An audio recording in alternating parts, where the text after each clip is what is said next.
Hello, and welcome back to Spooktacular Tales. I'm your host, Cass. Today, our topic is Annabelle.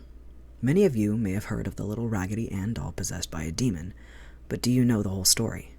Sit back and get comfy while we provide a summary on Annabelle. Annabelle was the focus of a case that famed paranormal investigators Ed and Lorraine Warren took part in during the early 1970s and is highlighted in the book The Demonologist. It has been stated that this is one of the most unusual cases of a possessed object on record.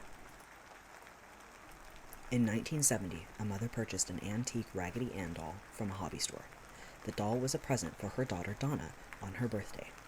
Donna, at the time, was a student in college, preparing to graduate with her nursing degree, and she resided in a tiny apartment with her roommate Angie, who was a nurse as well. Pleased with the doll, Donna placed it on her bed as a decoration, and didn't give it a second thought until a few days later. Within that time, both Donna and Angie noticed that there appeared to be something very strange and creepy about the doll. The doll apparently moved on its own, relatively unnoticeable movements at first, like a change in position, but with the passage of time, the movements became more noticeable. Donna and Angie would come home to find the doll in a completely different room from which they had left it. Sometimes, the doll would be found cross-legged on the couch with its arms folded. Other times, it would be found upright, standing on its feet, leaning against a chair in the dining room. Several times, Donna placed the doll on the couch before leaving for work, would return home to find the doll in her room on the bed, with the door closed. One night, Donna came home to find the doll had moved again. This time, it was on her bed. Donna had come to find that this was typical of the doll, but somehow she knew this time it was different. Something wasn't right. A sense of fear came over her when she inspected the doll and saw what looked like blood drops on the back of its hands and its chest. Seemingly from nowhere, a red liquid had appeared on the doll. Scared and desperate, Donna and Angie decided it was time to seek expert advice. Not knowing where to turn, they contacted a medium and a seance was held. Donna was then introduced to the spirit of Annabelle Higgins. The medium related the story of Annabelle to both Donna and Angie. Annabelle was a young girl that resided on the property before the apartments were built. She was a young girl of only 7 years old when her lifeless body was found in the field upon which the apartment complex now stands. The spirit related to the medium that she felt comfort with Donna and Angie and wanted to stay with them by moving into the doll.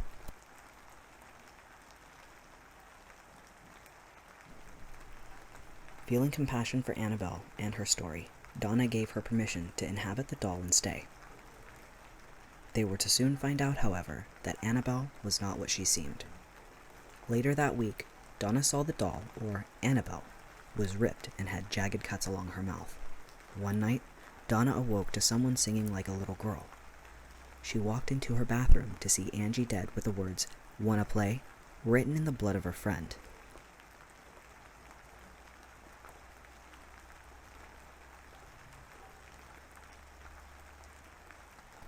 Lou was friends with Donna and Angie and had been with them since the day the doll arrived.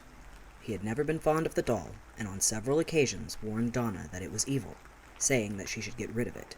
However, Donna had developed a personal tie to the doll and decided to keep it, despite Lou's feelings. Her decision was a terrible mistake. One night, Lou awoke with a jolt of terror, a jolt that didn't seem like it was from his usual night terrors. Somehow, something felt different. What would appear to be a common case of sleep paralysis became all too real. He looked around the room, but couldn't discern anything out of the ordinary, at first. Looking down towards his feet, he saw the doll, Annabelle. It began to slowly glide up his leg, moving over his chest and stopping at his neck. Helpless against it, the doll began to strangle him. After a moment, Lou, at the point of asphyxiation, blacked out. He awoke the next morning, certain it wasn't an ordinary night terror, and was determined to rid himself of that doll and the spirit that possessed it. Preparing for a road trip the next day, Lou and Donna were reading over maps alone in her apartment. The apartment was eerily quiet.